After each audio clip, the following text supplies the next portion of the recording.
Res, que ja estaven tots preparats.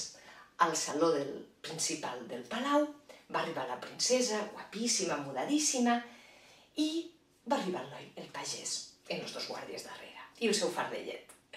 El noi pagès va saludar a tots, se va quedar embadalit, mirant a la princesa, i li va dir que, òbviament, ella era la xica més bonica que havia vist mai, i que ell estava enamorat de tota la vida. Ell i tots els altres, clar. Però que no s'havia atrevit. Quan va sentir el bàndol per primera vegada, va buscar una estrella com a desesperat. Però clar, ell no es podia comprar cap estrella, se l'havia de fer. Va començar a pensar com la faria, mentrestant veia arribar aquelles estrelles tan precioses i el cor se li encongia, pensant que la princesa en qualsevol moment se quedaria amb la boca oberta davant d'una d'aquelles estrelles tan boniques i ell no tindria mai cap possibilitat. La sort va ser que la princesa no es va quedar amb la boca oberta i en ell li va donar temps a trobar no una estrella, sinó dos. Després també havia dubtat si atrevir-se a venir a palau o no, perquè ell no volia enganyar ningú. Ell era un tros de pagès que, posats a no tenia ni terres, que era mosso. Però finalment s'havia decidit. Si no ho provava, sempre es quedaria amb el dubte. Així que allí estava ell en el seu fardell. Del fardell va traure una maçana, una poma com esta. I aquí sí que tots se van quedar una mica parats, sobretot la princesa, perquè la maçana és cosa sana.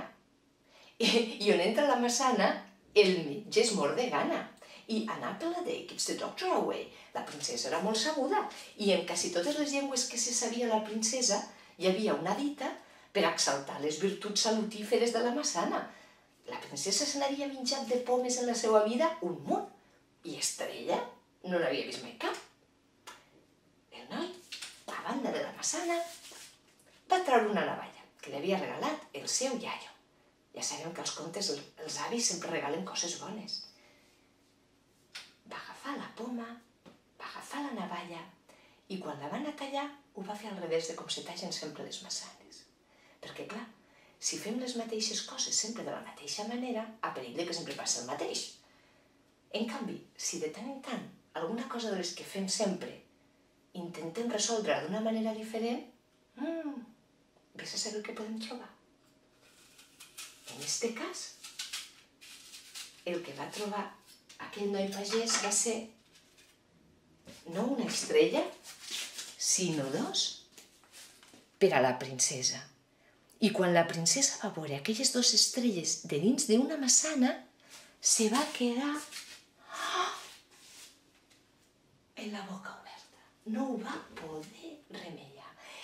I tots els que estaven al seu voltant, mentre la maçana va anar passant, també es quedaven bocabadats.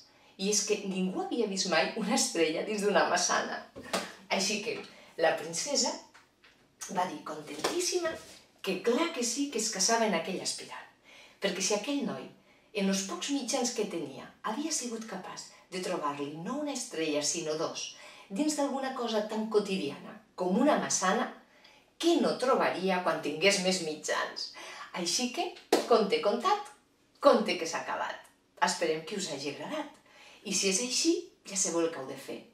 Contar-lo. Conteu-lo i si ens voleu comentar alguna cosa, doncs per aquí baix o a la nostra pàgina de Facebook.